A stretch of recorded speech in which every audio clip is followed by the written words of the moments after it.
What if I told you that a 1400-year-old document might just hold a surprisingly modern answer to one of our most timeless problems? And that problem is this. Seriously, think about it.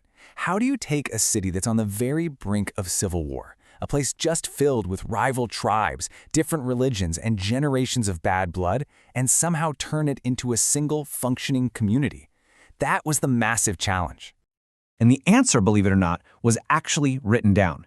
It was a contract, a treaty, really one of the first constitutions of its kind, a document that was, for its time, absolutely revolutionary.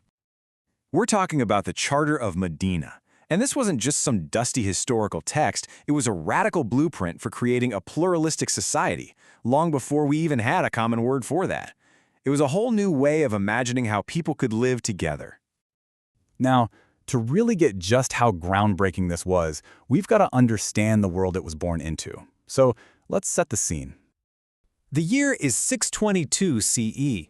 The place is a city called Yathrib, out on the Arabian Peninsula. You'd probably know it today as Medina. In this place, well, it was a powder keg just waiting for a spark.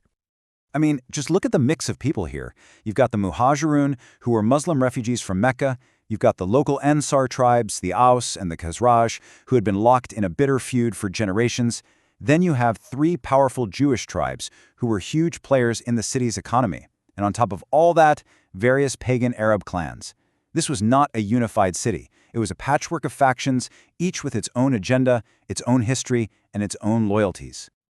And this really shows you the fundamental shift we're talking about. Before the charter, your loyalty was to your tribe, and that's it. Justice was just an endless cycle of blood feuds. You hurt one of us, we hurt one of you. There was no central authority, just fragmented groups looking out for themselves. The charter proposed something completely different. Loyalty to the entire community, a justice system for everyone, a unified defense, and a final authority to settle disputes. And this didn't just happen by accident. No way. This was a deliberate and, frankly, a brilliant piece of social and political engineering designed to solve these very specific, very dangerous problems.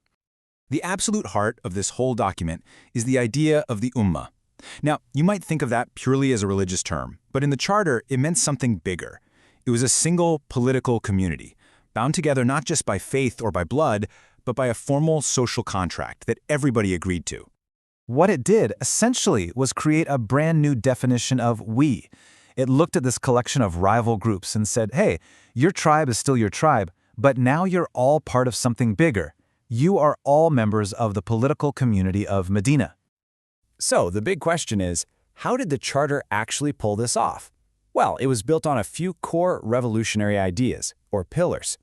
First and foremost, it just flat out declared that everyone was part of a single community. And this is so crucial. It explicitly included the Jewish tribes as part of this new political entity, as allies who were bound by the very same contract. The text itself is crystal clear. It says they are a single community, an ummah, distinct from all other people. That one simple line completely redrew the social and political map of the entire city. Pillar number 2, set up collective security. You can think of it like a 7th century NATO treaty, just for one city.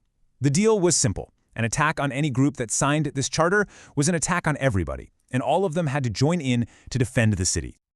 This next pillar was designed to stop the endless cycle of tit-for-tat revenge. To break that culture of blood feuds, the charter established a central authority, the Prophet Muhammad, as the ultimate judge for any major disputes. This replaced tribal vengeance with the rule of law. And this is probably one of the most famous parts, and for good reason. It explicitly guaranteed religious freedom.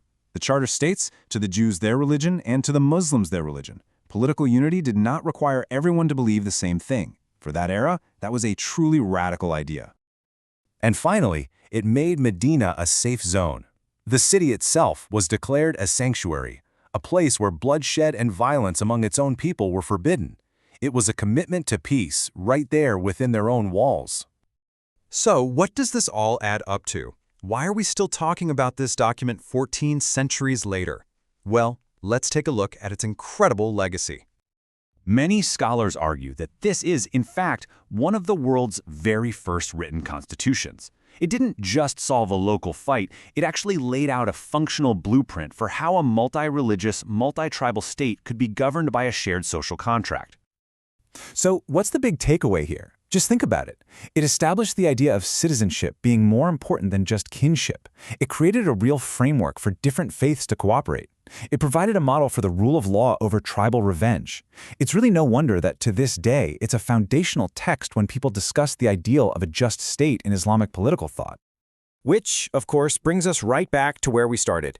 As we navigate our own complex, diverse, and, let's be honest, often divided societies, you have to wonder, can these ancient principles of unity, of mutual defense, and of shared citizenship, can they still offer us a blueprint for how to coexist today?